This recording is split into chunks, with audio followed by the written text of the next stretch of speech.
Support for Down and Dirty comes from listeners like you and the Tampa Bay Times. The Pulitzer Prize winning newspaper is available around the Tampa Bay area and online at tampabay.com. Thanks to the Tampa Bay Times for their support. Well, I could have been an actor, but I wound up here. I just have to look good, I don't have to be clear. Come and whisper in my ear, give us dirty laundry.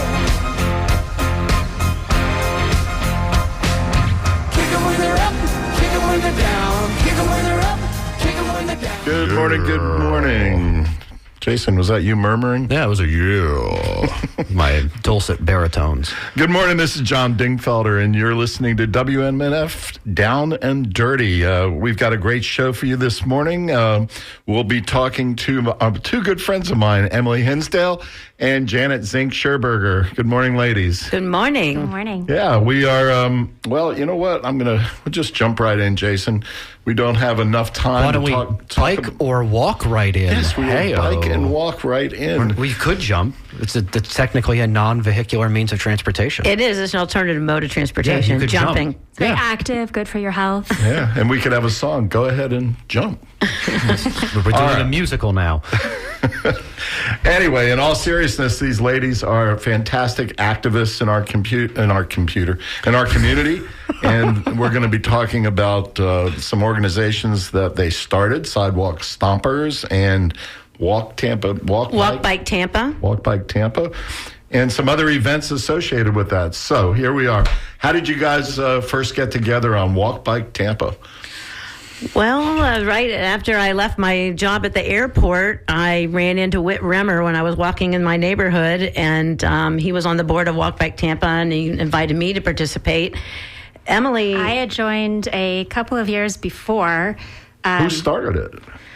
It was started by a group of people in the Tampa area looking for ways to advocate for street safety and for different mobility options around the city of Tampa. Christina Costa was one of the first founders. And Jackie Toledo, I believe, actually. Jackie Toledo was another of them. Oh. Yeah. And it has... The DiGiorno of Well, that was the representatives. original idea, is that Walk Bike Tampa, transportation safety was something that everybody could advocate for. It was about almost 10 years ago. I think it was 10 years ago that it was, and it was a group of people that saw each other at a lot of transportation meetings. And they were all advocating for safer streets, for pedestrians, people who are walking, people who are on bikes. A lot of their interest was centered on Bayshore Boulevard at the time. There was a lot of talk. Some fatalities, and there was one of the early goals for Walk Bike Tampa was actually to have a Bayshore turned into a pedestrian thoroughfare, at least part of it. That's no longer the sole focus of Walk Bike Tampa, but that's how the organization started 10 years ago. I joined much later. Emily, I think, was one of the earliest board members. And Emily, you and I first met earlier than that with Sidewalk Stompers, which is what? Sidewalk Stompers is a walk-to-school advocacy organization. I think you were at Roosevelt at the time? I had small children at Roosevelt Elementary at the time and was very frustrated by the lack of safety on their route to school. And I called city officials and said, hey, can we make some changes here? And they said, no, we can't. Our hands are tied. Our hands are tied. And as it turned out, they were right. But also, I could make some changes, and I got some things changed. And we built a board, and we have grown that program. Like Walk Bike Tampa, we've grown from being very localized into being much more general. I love that about you, Emily, because when we first met, you were focused on Roosevelt. That's what we do when we're parents. We focus on, our school. But then you expanded it, and pretty soon I started seeing the Sidewalk Stompers, all across the city. I don't know if it's gone beyond that as well.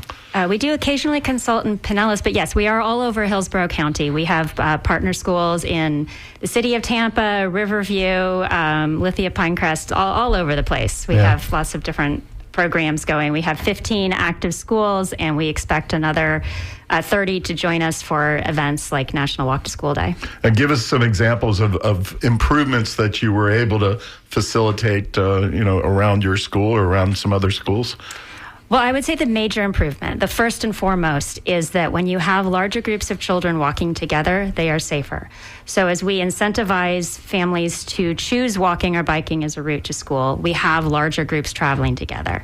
This also makes it easier for people in various governmental positions to make some changes. If you have one kid crossing at a street, it's not really a good place to invest in a crosswalk. If you have 20 children crossing a street, you put in a crosswalk. So we've seen new crosswalks, new stop sign, new crossing guards, changes in speed limits. Those are some of the things that we have worked on. So I'll date myself here. When I used to cross Beta Bay as a student at Roosevelt, I think it was only 2 lanes back then, so it was a lot easier to cross than the 4 lanes that are there now. And the other thing I'll mention about Beta Bay is there was a snow cone shop.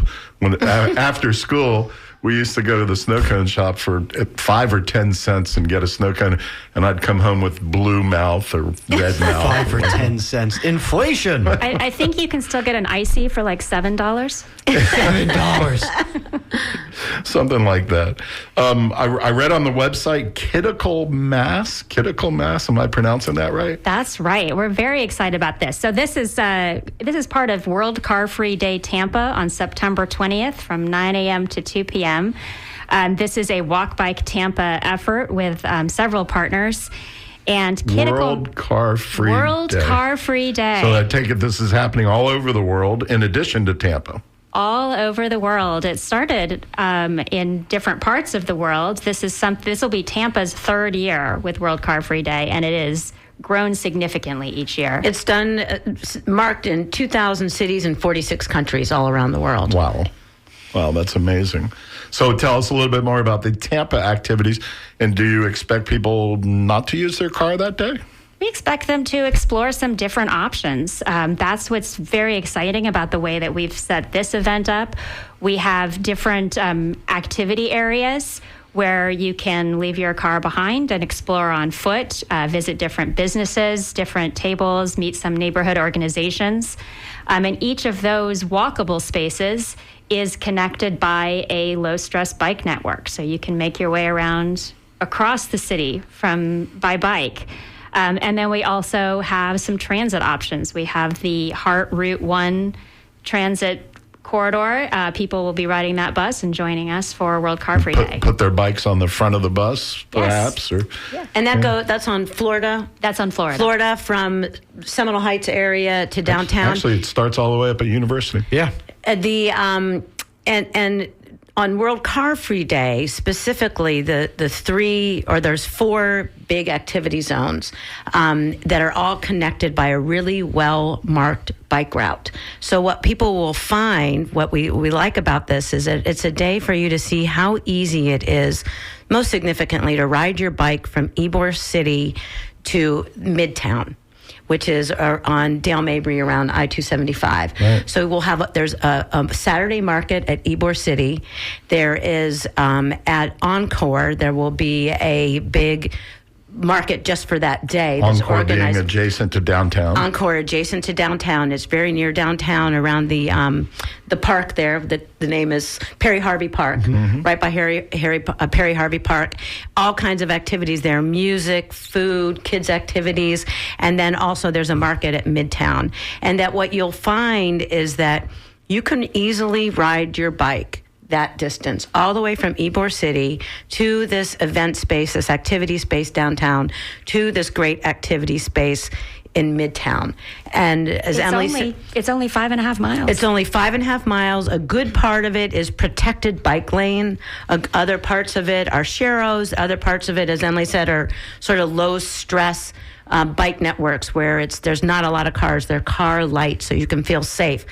And anybody who's lived in Tampa for any length of time, I think, will be surprised at or if you get out there and ride, you'll see how far our bike network has come. Yeah. It's amazing. I can ride from my house, which is around Plant High School, all the way to downtown, to Ybor City, almost the whole way. Do you and Tom do that? Sometimes, yeah, on bike lanes or sharrows. It's pretty incredible what you can do. When I came back to City Council in 2019, I looked at the agenda, as I always did, and it said something about funding for the Green Spine.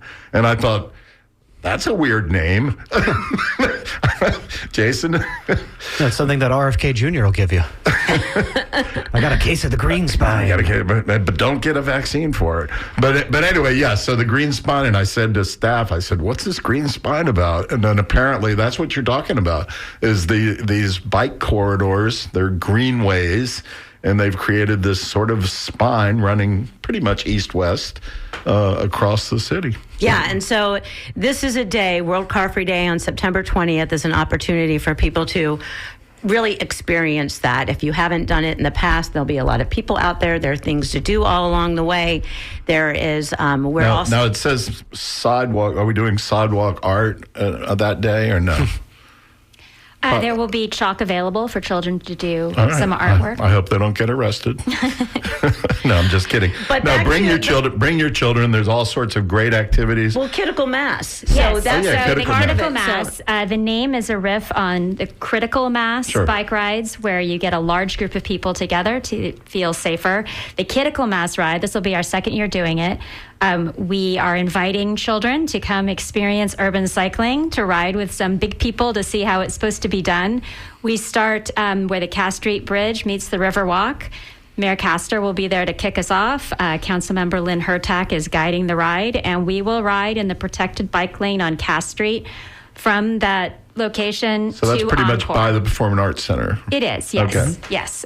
So it's a nice protected bike and lane. There's parking around there of people There's the big driving with parking their garage. bikes. If your little kid is not able to ride from home, you can start from there. We actually are very excited this year to have Bikes from the Heart joining us. They will be giving away bikes. So if children show up without a bike, they can still participate, get their own bike. Nice. And I need a new bike.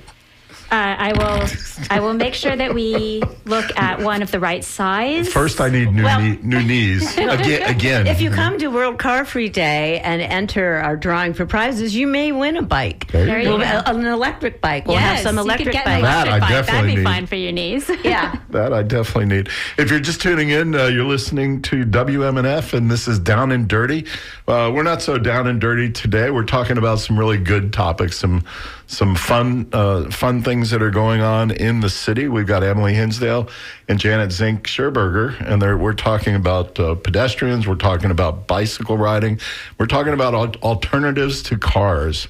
And specifically, that's a Saturday, September 20th from 9 a.m. to 2 p.m. is when all the activities are.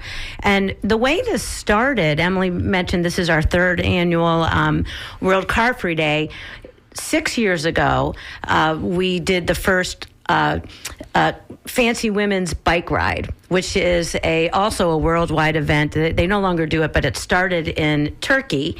And what it was women dressed up in dressed fancy attire out riding bikes, showing that if a woman in a dress could safely ride a bike, everybody should be able to safely ride a bike without getting tangled. And an idea just to promote bicycling as not wearing spandex and going as fast as you can, but using it as a mode of transportation. Mm-hmm. And so we did the Fancy Women Bike Ride for 3 years. And where was that physically? I mean, various routes. We took different routes around the city. We took a different one each year. It usually was about an hour-long ride. Yeah, and we'd all wear our dresses and nice hats, and we would decorate our bikes and make a scene. And then we would made a special request. All I can think about is going for tea. You know what I mean? It's like. Well, we could have had tea. Did you stop for tea anywhere? I believe we stopped and had a picnic at the park at the end. We had picnics at the park afterwards. Very nice. Yeah, we did do that. But then we made a request to the city to assist us with World Car Free Day every year, and finally they agreed to do it. So they have helped us to some extent, varying extents over the past 3 years. Nothing says really considerate involvement, like you having to pull them by their teeth. Well, it was, it's been an evolution with the city, with their level of interest in. Well, they've had a lot of turnover in transportation. And I do. A lot of turnover in every department. They have, yeah. But I do want to say, just to take a little diversion here for a moment. One of the big things that Walk Bike Tampa did was get our city code changed. This was a really important initiative to get more sidewalks installed. There was a big loophole for when new development went in. They were supposed to put in sidewalks, but there were all these loopholes that kept them from putting in sidewalks when they built new homes. And John Dingfelder, who happened to be on the city council at the time, was very much a friend of ours and helped us get that code changed so that developers would be required to put in John Dingfelder. John Dingfelder. He's a big supporter, and now one of our biggest supporters on city council is actually Lynn Hertak. Yes, who took my place. Yeah, she filled my shoes very well. I think this really highlights the two sort of different approaches that Walk Bike Tampa takes, that we can work down in the nitty gritty of changing word by word a code to get improvements for the city, but then also we can look at what the human approach is. How do we change people's minds about how they perceive walking and biking in Tampa? So World Car Free Day would hit the concepts, like what is the idea? How can we look at our city in a different way? And then the sidewalk code is something that we have to continue working on. We have to continue adjusting and changing laws along the way. Yeah. But a lot of what we're doing is about awareness. As Emily said, that's one of the great things about World Car Free Day, is that it's an opportunity for people to get out there and in a safe way, because it'll be really well marked. We'll have signs. We all go out the day before or early morning the day of World Car Free Day and put signs out so that it's really well marked. So it's very easy for people to see how to get from Centennial Park in Ybor City to Perry Harvey Park downtown, to Midtown, over there on it's actually on Del Mabry, but you come in the back way off of Himes, so it's so low stress. It's so important we engender these kind of hobby interests, because every other great city in the world supports multimodal means of transportation, being able to walk and bike safely around their city, and we're the 8th worst place to walk in the United States. We have 3 times the number of pedestrian accidents per capita than New York City does.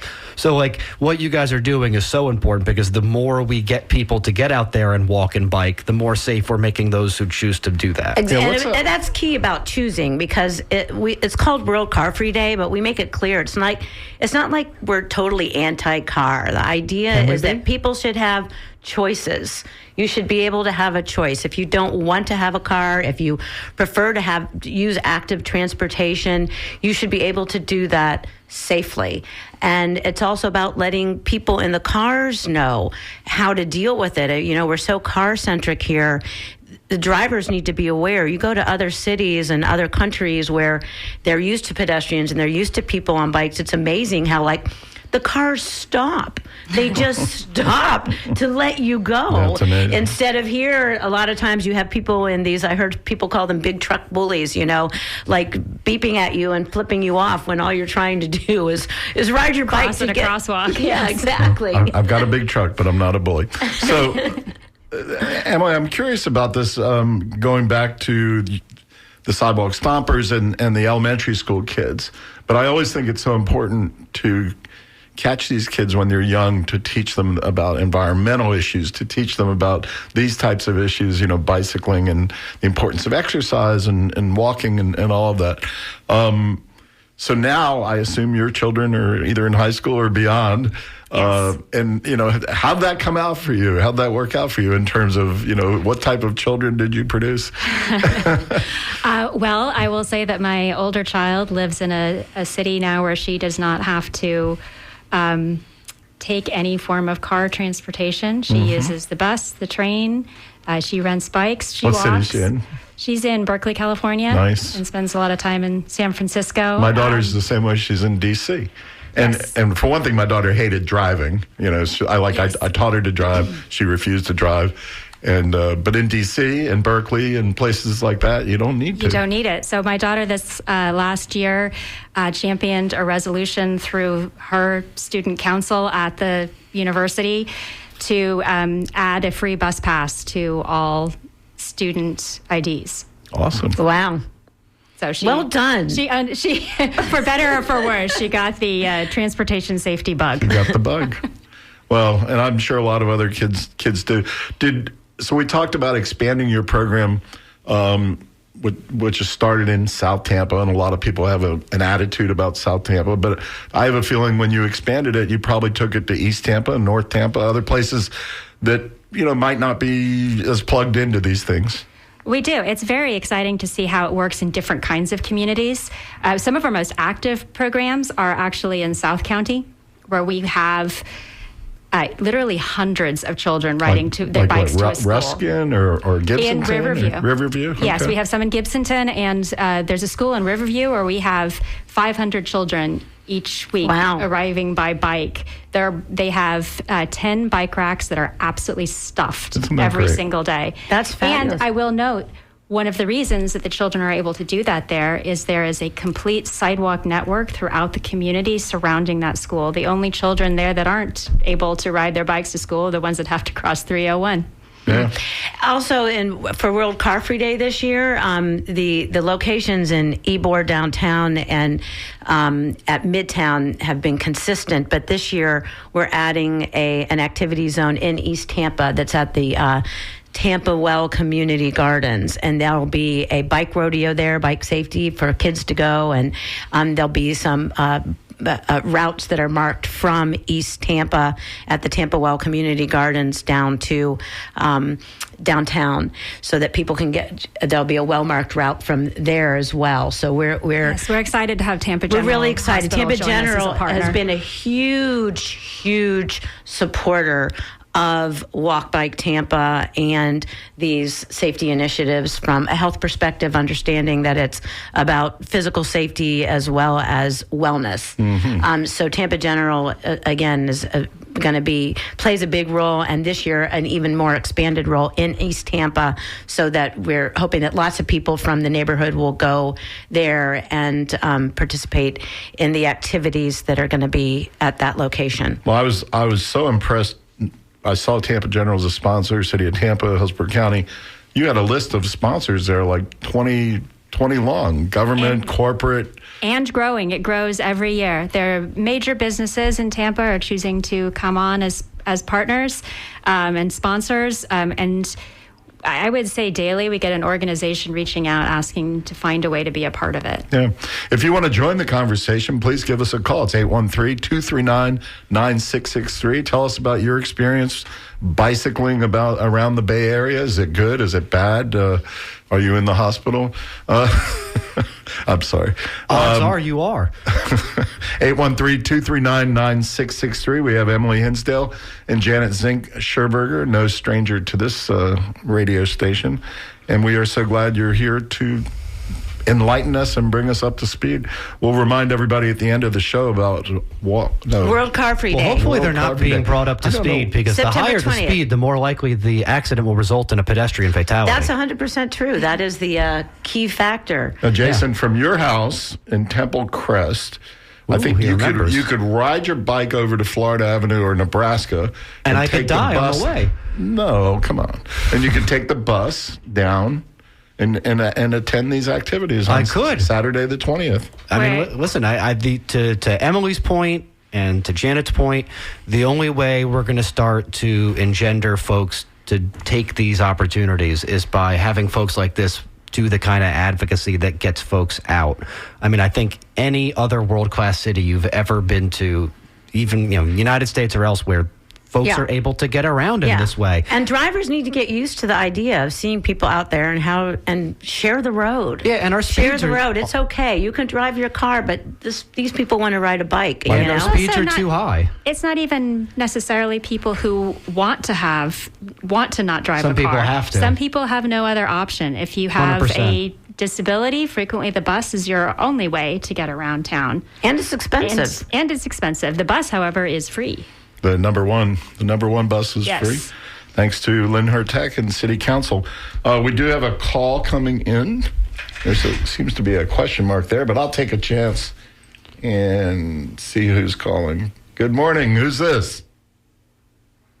Oh. Hello? Good morning. Are you there? Mystery caller. Nope. Well, they haven't thrown that person over to us yet, so we'll wait another minute or two.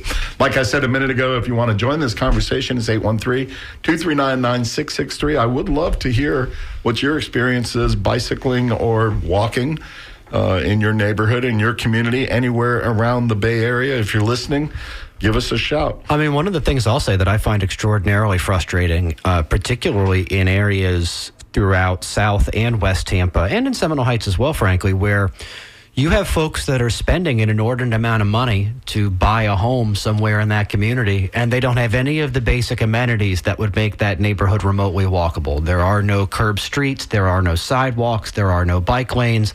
And I will say it's kind of frustrating to me to hear this administration mayorally talk about all the wonderful things they've done for bike lanes, where it's like you spray painted an icon of a bicyclist on a road. What do they call that? This is Shero. This is not a dedicated bike lane. You have. I doubt you've made people that much safer. Like, you're taking credit for right at your risk. I think there's a mix, because there are streets that they are calling the low stress bike network, where yes, they are painting an icon on it, but they also reduce the speed limit to 20 miles per hour, and they've identified that those streets are areas where there are not a lot of cars. So I am totally in favor of that kind of bike route.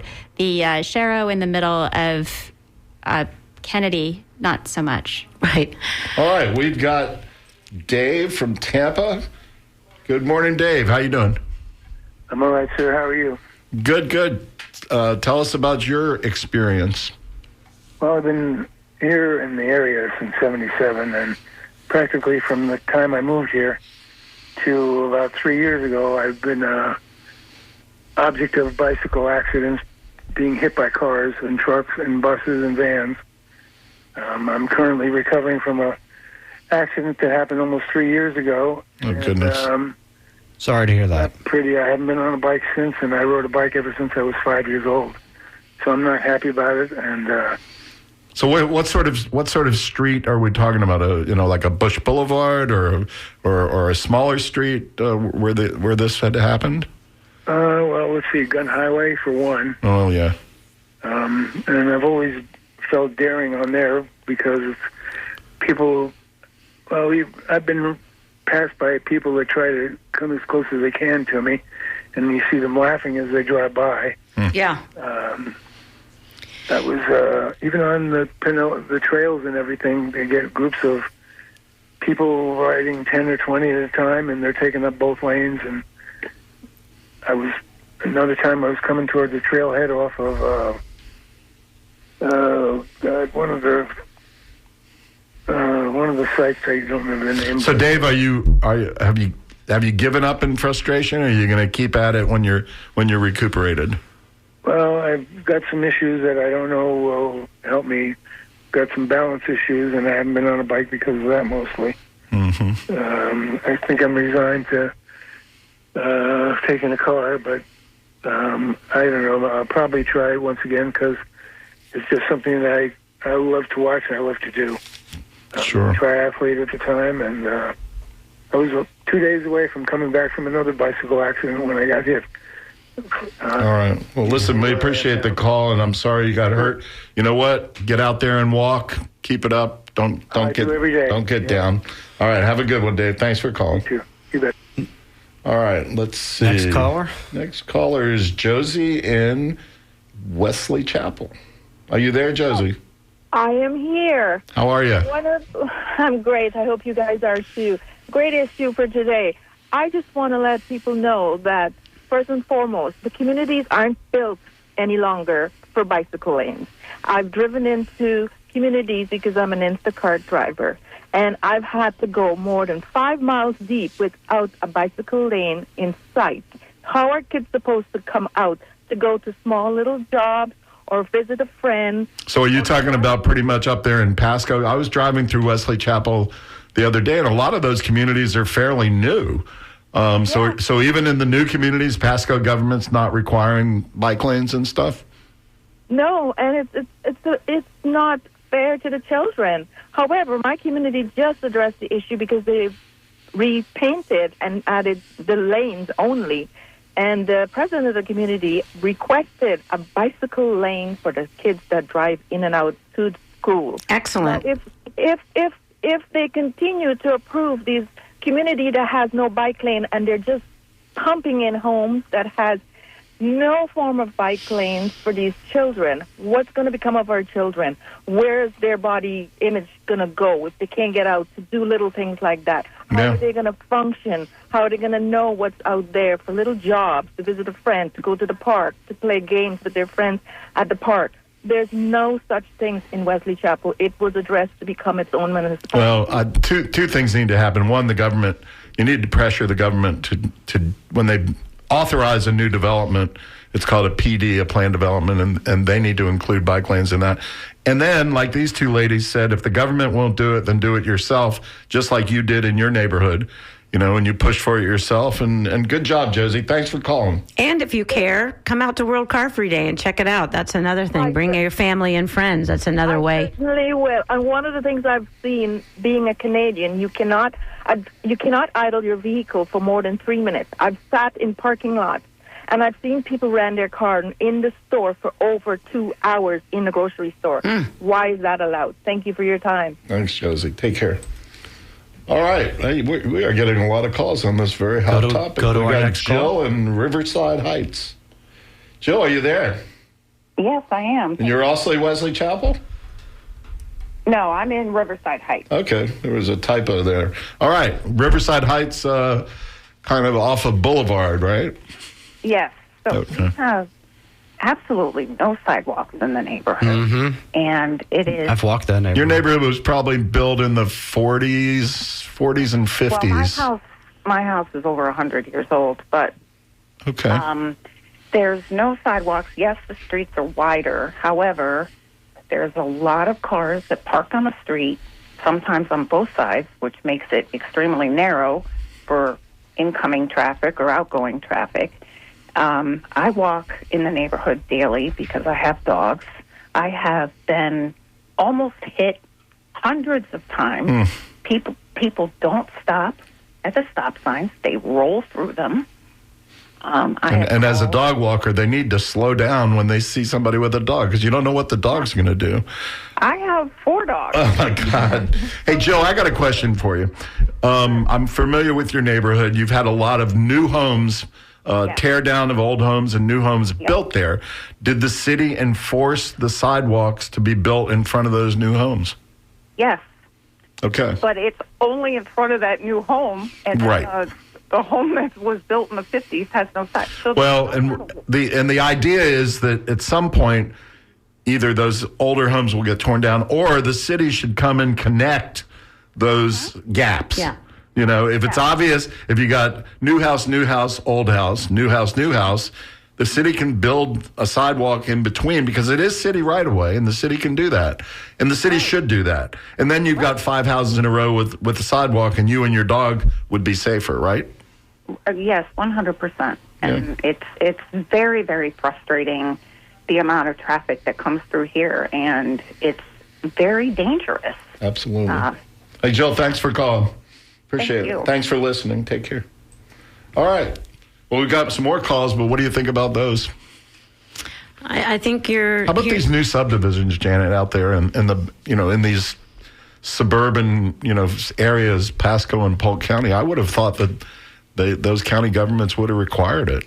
Well, it's also, they're so poorly designed. They build these suburbias in the middle of nowhere. There's no neighborhood commercials. So these folks literally have to drive from their little slice of paradise in Florida in the middle of some wetland somewhere. They have to drive 5 miles to get to the Publix or get to the, whatever other commodity they're looking for. That's part of the problem is we've also all of this is somewhat connected to land use and zoning in so many ways. And where we build and how we build defines how people live. And we have decided for whatever reason that Florida should be dominated never-endingly by suburban sprawl and strip malls that offered no culture. I have to tell you, I was very sad Lynn and I used to drive through southern Pasco, Dade City, that area quite often.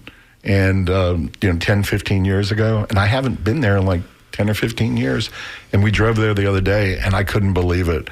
Wesley Chapel has gone nuts. And then the next road up, which I think is 54, toward Dade City, the DOT widened it to 4 lanes, which is basically, if we build it, they will come, It's also something to think about with school siting.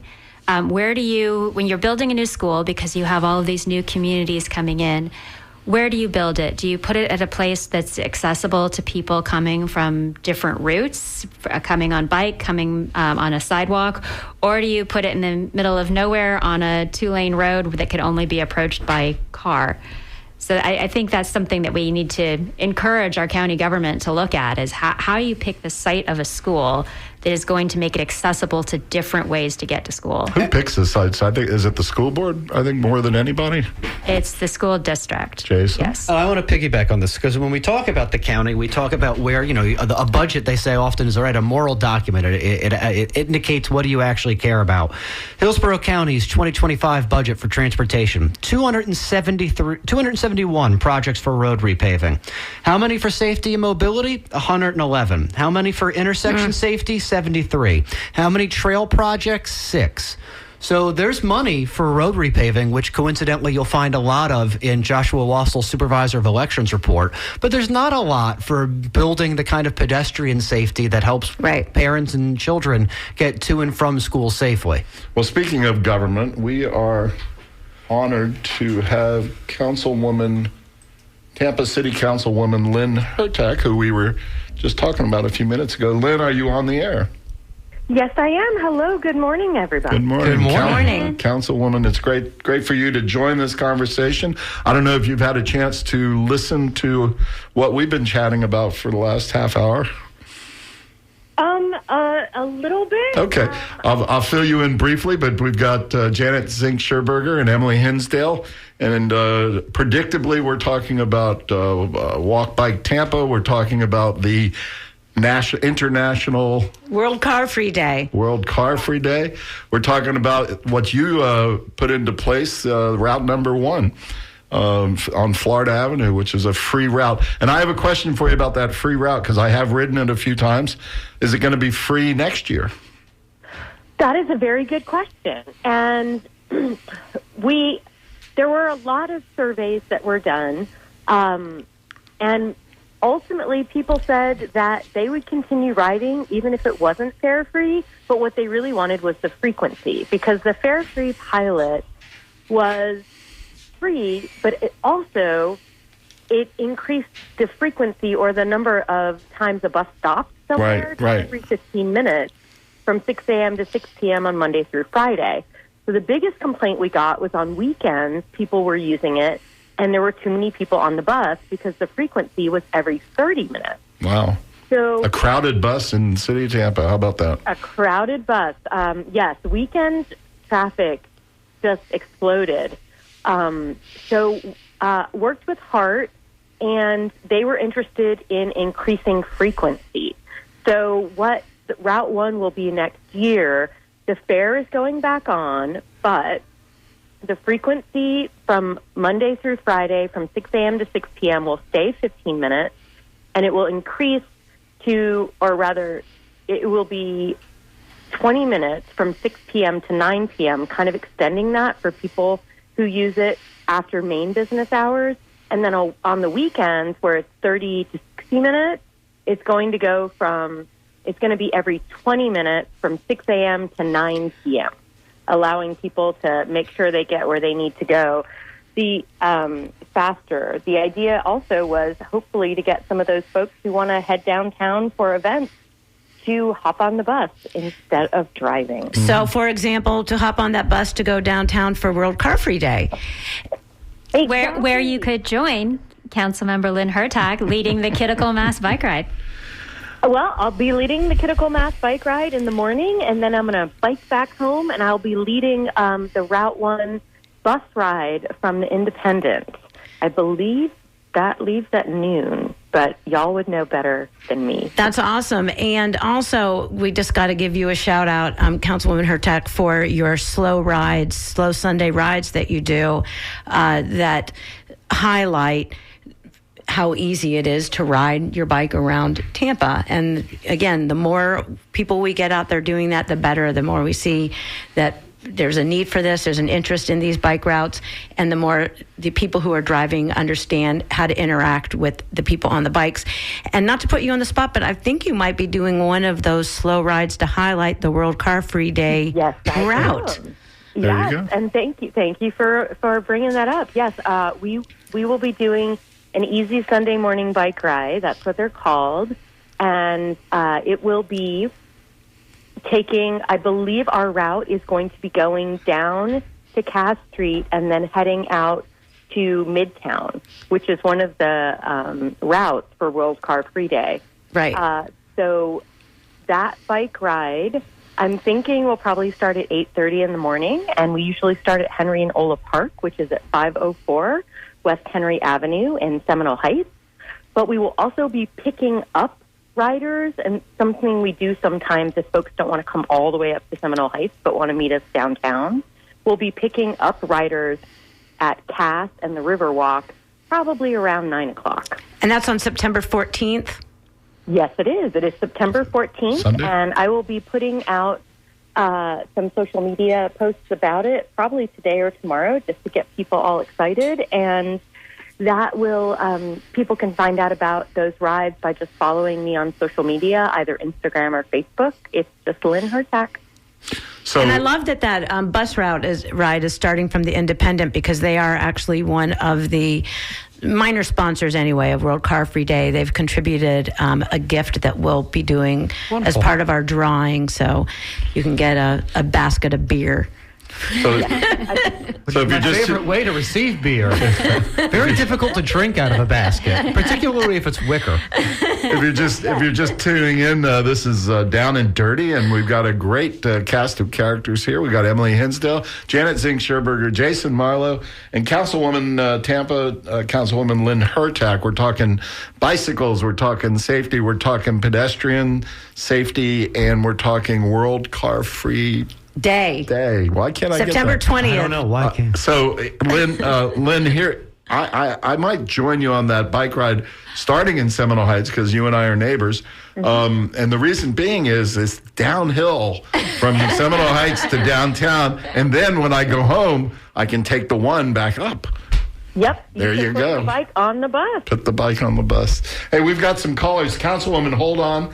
I think you're going to be able to stay with us through some of these callers. John in St. Pete has been patiently waiting. Are you there, John?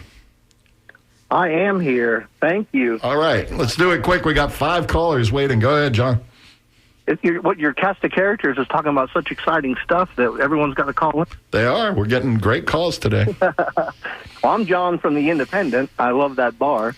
Used to have one in St. Pete. Oh, nice. And I'm in St. Yeah, and God bless everyone that goes to the Independent. It's a great place for. Indeed. I think there's a song that goes, "John at the bar is a friend of mine. He gets me my drinks for free." The problem is I'm the one that ends up paying.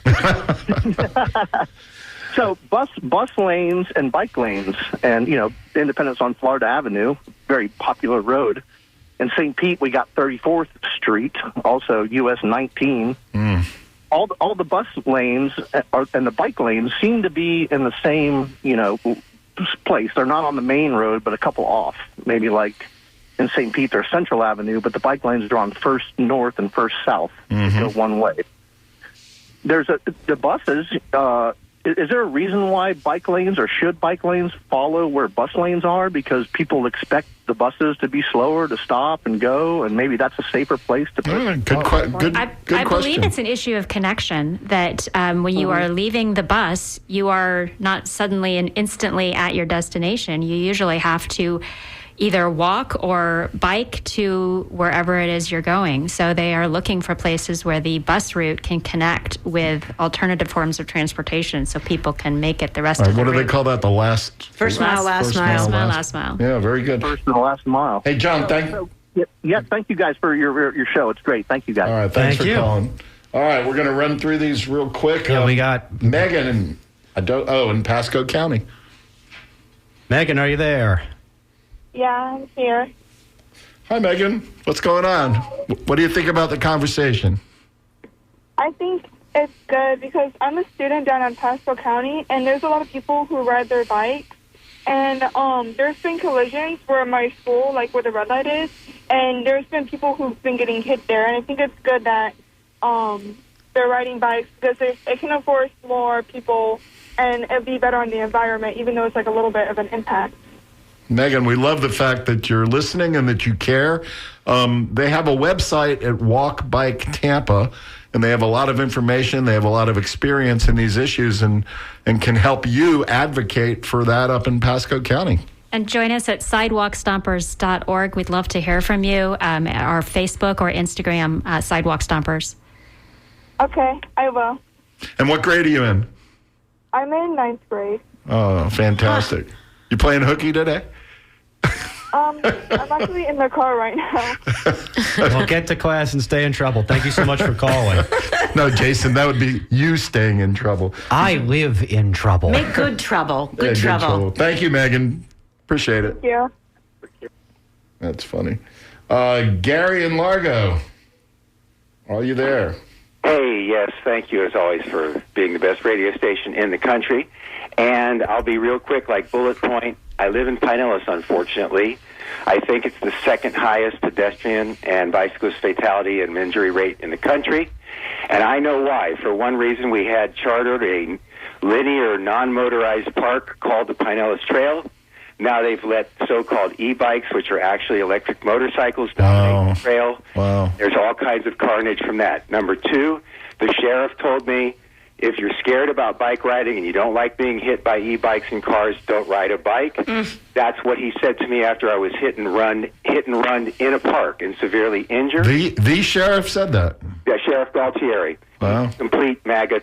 He's known to be just such a great guy. Number three, there's a problem in America. Look up the academic studies on the topic of American attitudes towards bicyclists and walkers. Yeah, that's true. They think that bicyclists are poor people, alternative people, hippies, minorities. They actually deliberately will come at you. Number four is the takeover of the machine. I'm also an ocean swimmer, and I can tell you that the Gulf of Mexico has been completely given over, 99.9% to motorized motorized recreation, and swimmers and kayakers have zero rights. No one will enforce it. I've contacted all my state legislators. They don't care. And Amsterdam has the right model. Bicyclists always have the right of way, no matter what happens. If there's an accident, it's always the motorized fault. All right. But Florida is so regressive. It's amazing that we even have a show like this. So thank you very much. Hey, Gary, I only have one suggestion, and I'm a smart aleck, but go for the Gulf of America next time instead of the Gulf of Mexico. Maybe if I swim in the Gulf of America, I'll be safe. Now, there'll be even more motorized vehicles in the Gulf of America. And I got to say this is not made up.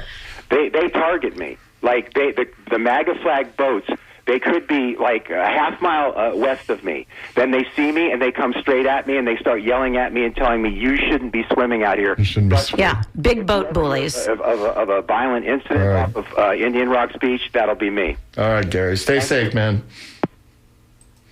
Okay. Two more calls. We'll wrap up with Annie in Palmetto. How are we doing on time, Jason?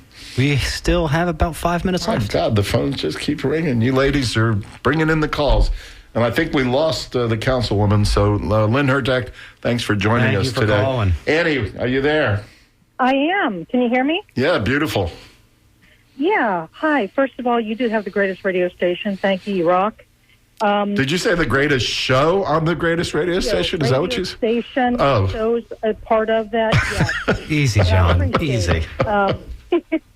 Real quickly, I moved here in 2001, and I did a little bit of research. I don't know what particular where I got this from, but do you realize that from 2001 to 2023 in the state of Florida, that automobile accidents have increased by 43%?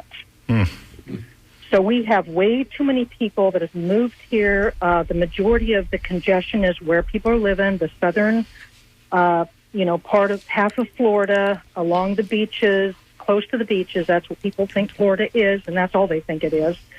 And I've been hit as a car rider, car driver, 7 times that I can remember.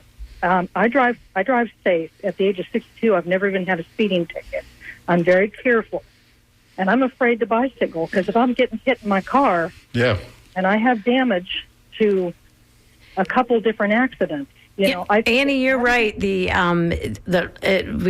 a very dangerous place for people to ride bikes and how about to walk. What is that? Project Zero something? Vision Zero, but Vision Zero. No, we're not allowed to talk about Vision Zero anymore. Woke. Oh, it's woke. It's as woke as murals. Yes. People not getting killed by cars is woke. Not something we're allowed to talk about anymore. Right. Yes, it's been cut from all of the county sites and the transportation planning organization No sites. Vision Zero. Yeah. Wow, I blinked and it's gone. Annie, thanks for calling. Thanks for listening.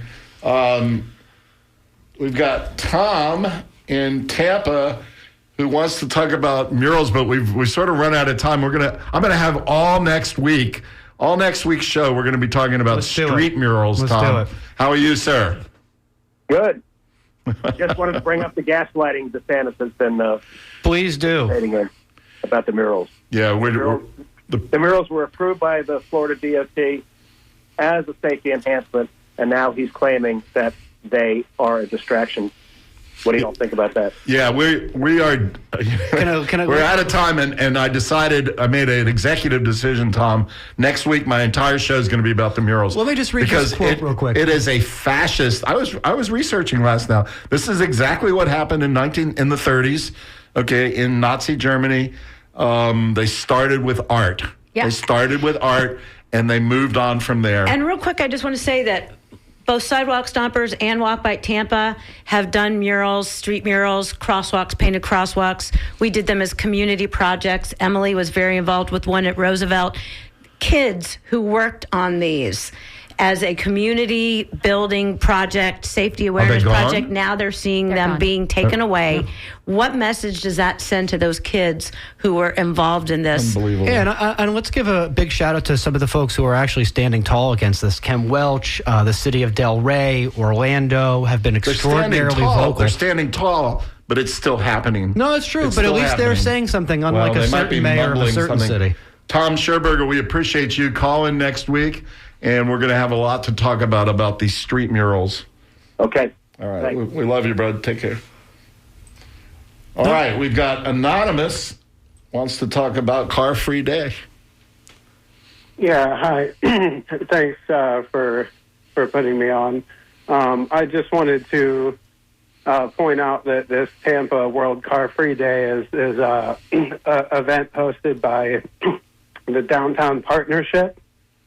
Co-hosted, yeah. Yes. One of the hosts.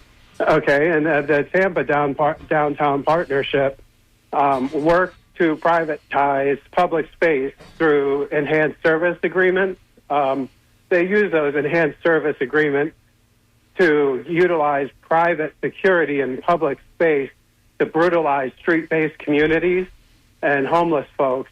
Tampa Downtown Partnership really just seeks to have private elections for landowners. Those landowners, only people allowed to vote in those elections are people who own a parcel of land. Now, if you live in a condo, and you don't want, Listen, we only have about a minute left. We man, do have a thank you minute so left. much I for appreciate your comments. I'm sorry to cut you off on that, and we'll talk about that another day. I'll be here every Friday. And Downtown Tampa Partnership has been very, very supportive of World Car Free Day. And along with West Shore Alliance, Tampa General Hospital, Pedal Power Promoters, Walk Bike Tampa, and Sidewalk Stoppers. We are the partner organizations on putting World Car Free Day Tampa together. That's September 20th, 9 a.m. to 2 p.m. Check out our website, walkbiketampa.org. Check out our events, and you can see all the details of the event coming up. Yeah, I'm amazingly proud of the two of you. You guys are, I'm proud of you too, Jason, but anyway, Emily Hensdale, Janet Zink-Scherberger, thanks for all you do in the community. You are true activists, you're volunteers, and you're amazing. Thank you so much for joining us. And World Car Free Day, September 20th. And just look it up. Websites are walkbiketampa.org, sidewalkstompers.org. Check them out. And if you're annoyed about the murals, go ahead and join us for World Car Free Day. It's a way for you to make your voice heard. And we will be talking about the street murals for the entire hour next week. I'm looking forward to that conversation. And as always, we wanted to have Commissioner Joshua Wastel on, but unfortunately we ran out of time. Have a good one. You say black, I say white, you say black.